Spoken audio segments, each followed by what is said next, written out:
You're about to see an incredible human document. An encounter with forces that no one on this earth withstands. You may find it shocking, impossible. But it is nevertheless evidence of a universe beyond the power of our five senses.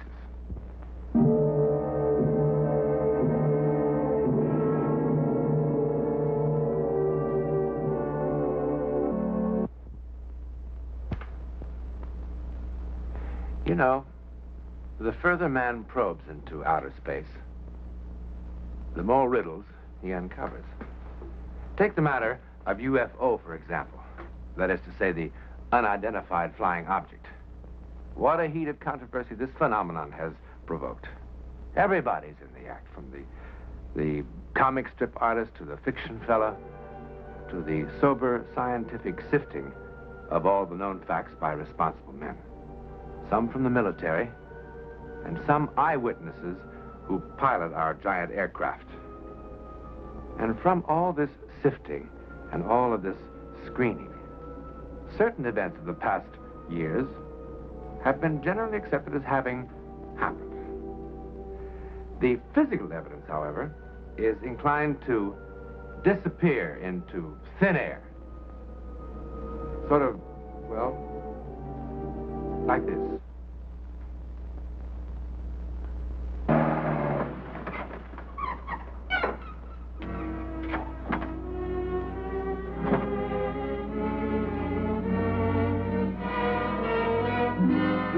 What was his last definite position report? Over Loon Lake, Mr. McCord. He said he completed the survey and was starting back, but it's his last transmission you've got to hear. What time did he call in from Loon Lake? 15:20. And his last report? Before I called you, 16:20. It's here on the recorder, Mr. McCord. I'll put it on and you can hear it. Anything he had to say isn't going to tell us where he is it, Cole? Of course, he couldn't obey orders and fly back on a reciprocal course. Oh, no, he must try and cut across all this mess. He said he could see the weather was going to pot, and he figured a direct course was quicker. Well, it hasn't gone to pot yet. He'd be here by now if he'd done as he was told. Now he's down somewhere in this garden spot. The whole operation is going to get set back on its duff while we try to find him.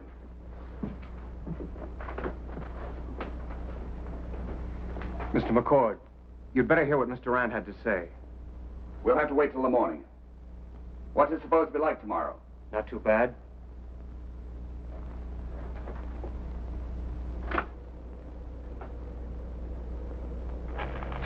Tim, do you read?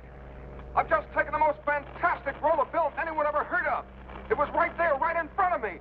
Out of the clouds like the side of a mountain. Tim, do you read? Listen, there it is again, coming back, coming right at me. Oh, my! Is that all? That's all.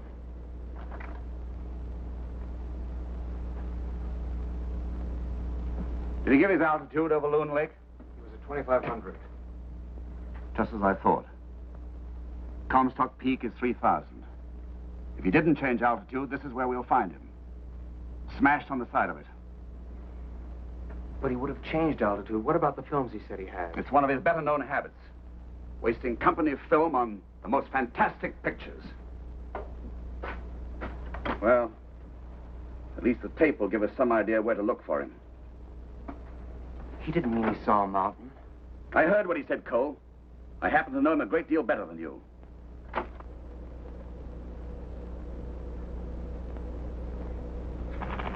Tim, do you read? I've just taken the most fantastic roll of film anyone ever heard of. It was right there, right in front of me. Out of the clouds like the side of a mountain. Tim, do you read? Listen, there it is again, coming back, coming right at me. Oh, my!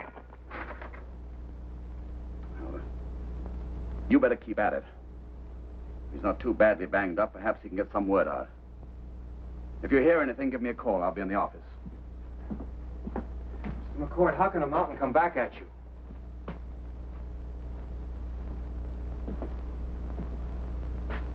If you're not watching where you're flying, I assure you a mountain can come at you from any direction. You wish to see me, boss? Yes, come in, Jacques. What a lousy night. You heard about Rand? Oui, c'est terrible. Oh, it's a bad night, a bad night. Yes, it's bad for a lot of reasons. All because he could never obey orders. Jack, how much more time have we got before we have to close up for the winter? It is a hard one to say. So far we have luck. Not too much cold, but it can change all of a sudden. My guy, I remember one Yeah, time. I know what you can do, and I remember lots of times, too. But you tell me, so I can tell the main office. 1 week? 2? 5? Yeah, I make a guess. Maybe 3 weeks. How far can you push the road in that time?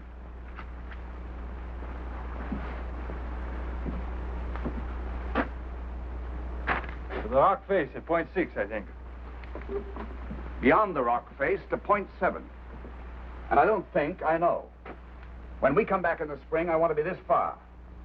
Maybe you give me twice as many men to do the job, huh? You've got all the men you need, Jack. Work them double shifts if you have to. Work them at night. Sure, we work them on a night like this. What kind of men you think we are? I thought you were road builders. That mine isn't going to do the company any good until we start taking ore out of it. We can't do that without a road. Bote will do the best he can, but he will be an hated man. Bon. Listen, another thing. If I am to do the impossible, I must have the helicopter. It's on its way over for number 3 by daylight. But you will be using it to locate Monsieur Rand, and that may take some time. Well, the Beechcraft will do the searching for Rand. It's on its way up from base headquarters. When it locates him, we'll borrow the helicopter long enough to go in and get him out. Would not the helicopter do a better job of searching than a big plane like that? You stick to the job of road building, Jacques. Let me worry about finding Rand.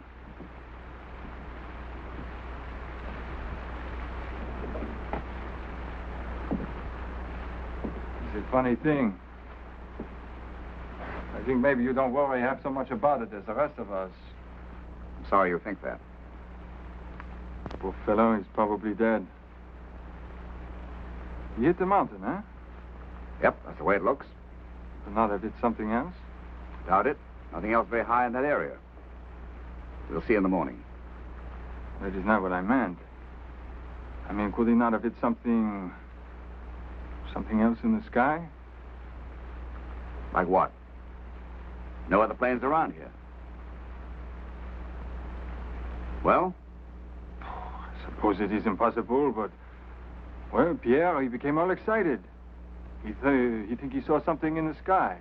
Very strange looking. Like, a big cigar, he says. You know what Pierre told me he saw last week? A flying saucer. This week, it's a flying cigar.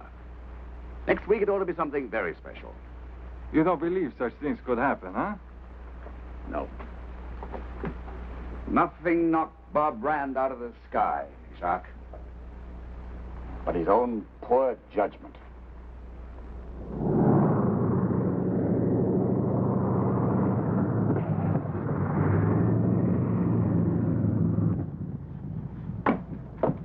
Well, it's about time.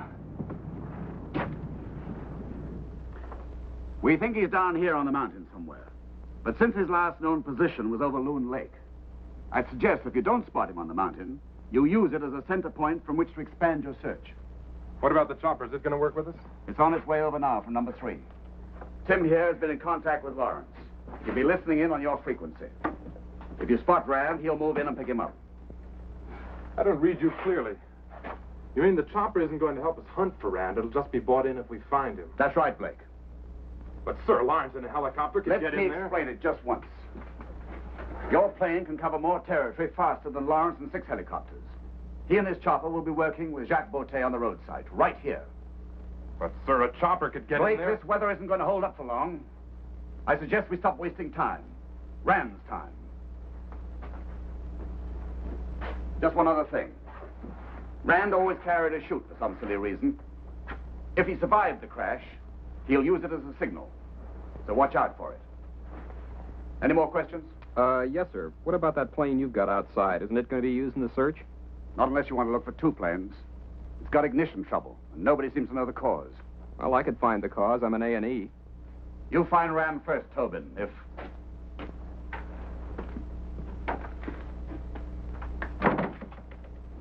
What are you doing up here, Ellen? Same old Paul. What am I doing up here? I want to help find my husband. Can we get started, please? Blake, did you have company permission to bring Mrs. Rand? I didn't think the situation warranted it. I'd like to cut the chatter and get in the air. Just a minute. Ellen, it's best that you stay on the ground. You'll be able to hear everything that's reported. But I want to go. I'm sorry. Since you're up here, you're my responsibility. There's no telling what the weather might do. And I'm not putting you in jeopardy. Or your own precious position. He's right, Ellen. We'll keep in close touch with Tim. But I want to help look for him. Better this way.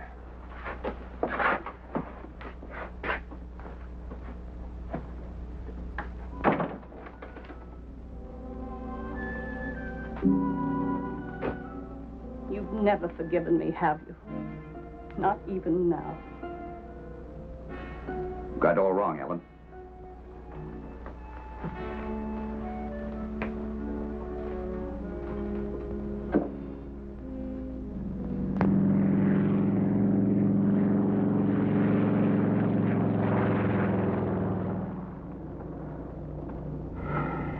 Brand's down on that stuff. We could fly around him for years and never spot him. Be worse if there was snow. There's gonna be a lot of that soon. What's the matter with that guy, McCord, anyway? Doesn't he know a chopper was made for this kind of work? Could fly lower and slower. Use your eyes more and your mouth less. Anybody'd think McCord had just as soon not find Rand. When's building a lousy road through this stuff more important than finding a man down in it? I'm going to go lower and try this side of the mountain again. You get on the horn and tell him we've traced Rand's supposed route from Loon Lake. Right. If we don't find anything, we'll start expanding our search from here. Negative. You're starting a square pattern search using the lake and mountains as opposite coordinates.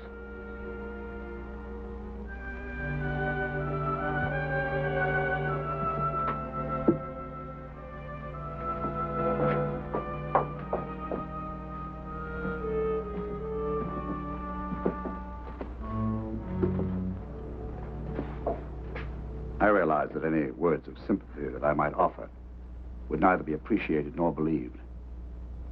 But I want you to understand one thing, Ellen. If I ever felt any bitterness about the way you walked out on me for Bob Rand, it doesn't enter into this. You never liked him. No, I never did. But that's beside the point. You tried to prevent him from coming up here to make the survey. True. Your husband could never obey orders. That's why we're looking for him now. If it weren't Bob, the helicopter would be out looking too. It could be the president of Siam, and that helicopter would be exactly where it is now, working with Jacques Boutet. Saving a man's life is not as important as a job, is it? Unfortunately, both are important for a lot of different reasons. And I have to use what I've got at my disposal to save both. How could I ever have loved you? Did you? You had a dandy way of showing it. Mr. McCord.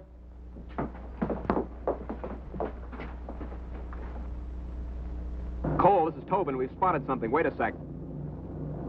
We think it's a chute. We can see the lines in a mess of trees. Tobin, this is McCord. Can you see Rand? Over. Negative, negative. We can just see his chute lines. If you can spare the chopper, Mr. McCord, we'll vector him in. I'll send the chopper right away. I think they found his chute.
never seen anything before like it in my life. I'll have it sent to the lab for analysis.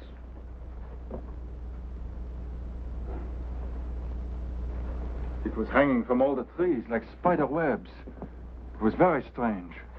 You get back to the job, Jacques. Oui. It is too bad to find spider webs. You mean angel's hair? Comment? Let's not be cute. I'm not being cute, Mr. McCord. Maybe you'd like me to read it to you.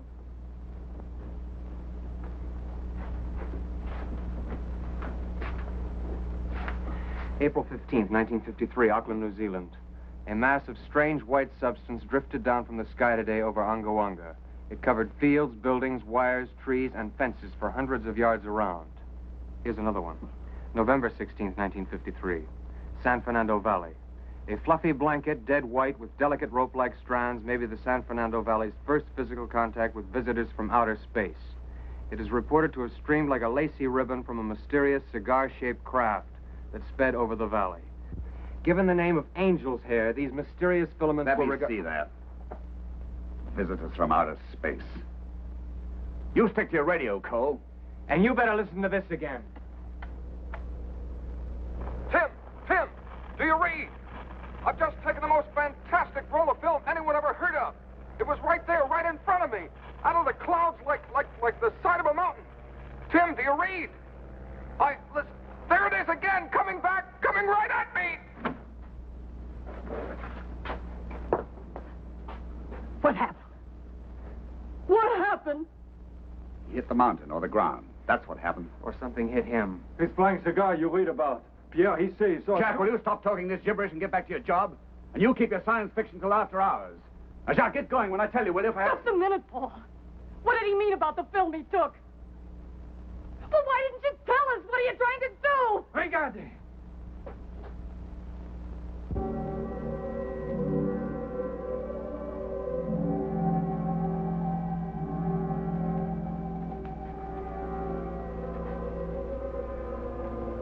Vanished. I can quote it if you like. In every instance where angel's hair has been found, it disintegrates soon after being handled.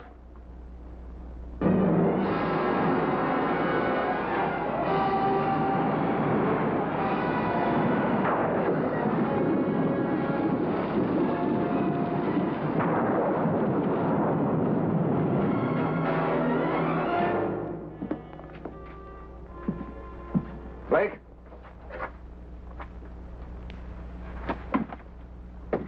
How soon can you take off? Well, we can probably get off now. The main office wants you back as fast as you can get there. You mean we're calling off the search for Rand? No. Tobin's got my plane fixed. I'll use it. That'll be nice. Assuming that Rand survived crashing into the mountain, or running into a cigar from the planet Mars, do you suppose he or any other man could survive a 3-day storm such as we just had? I don't know. Well, I do. It must be nice to be so sure of yourself, especially with another man's life. As I said, I'll continue the search in my plane. You've got your orders, Blake. You take Mrs. Rand with you. I think I've got it fixed now, sir.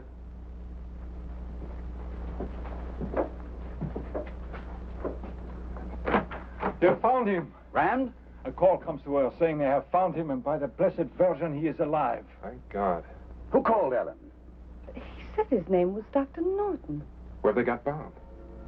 He has him in his home. He said a storekeeper found Bob wandering, delirious. He said he'd been kidnapped. Isn't that silly?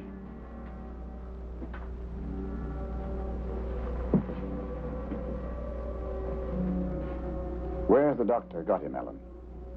That's silly, too. Bob was lucid long enough to tell him where to call me. He knew I'd be up here looking. The doctor said he was calling from a place called Wyatt. In the desert, over 1,000 miles away.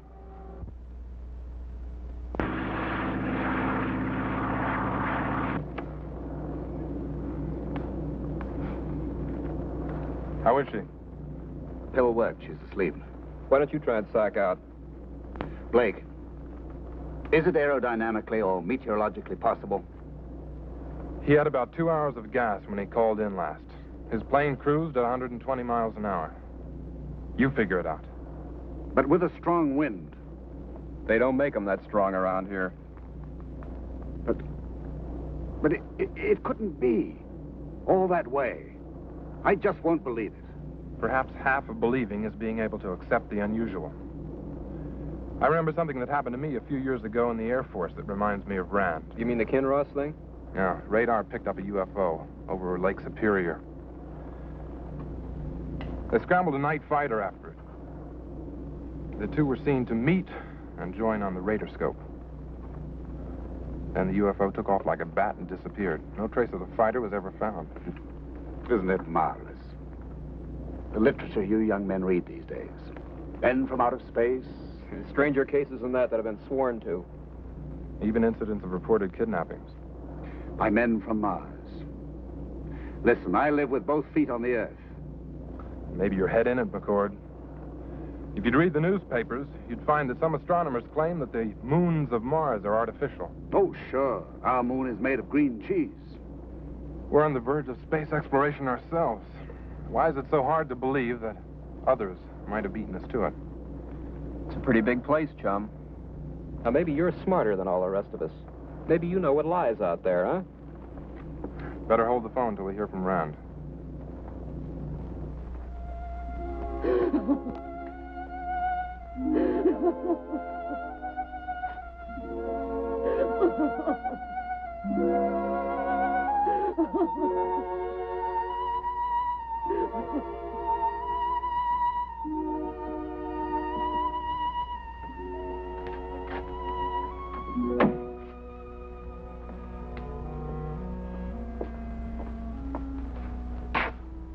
I'm sorry. If you'd been here an hour earlier... I know. I suppose exposure to that desert out there is as bad as it is up in our country. Exposure? Exposure had nothing to do with it. Shock. Very deep shock is what he died of. But if he were out there for 4 days... He wasn't out there for more than a half hour. Joe Breen saw his parachute coming down at 11 o'clock. We had him in here in bed 1 hour later.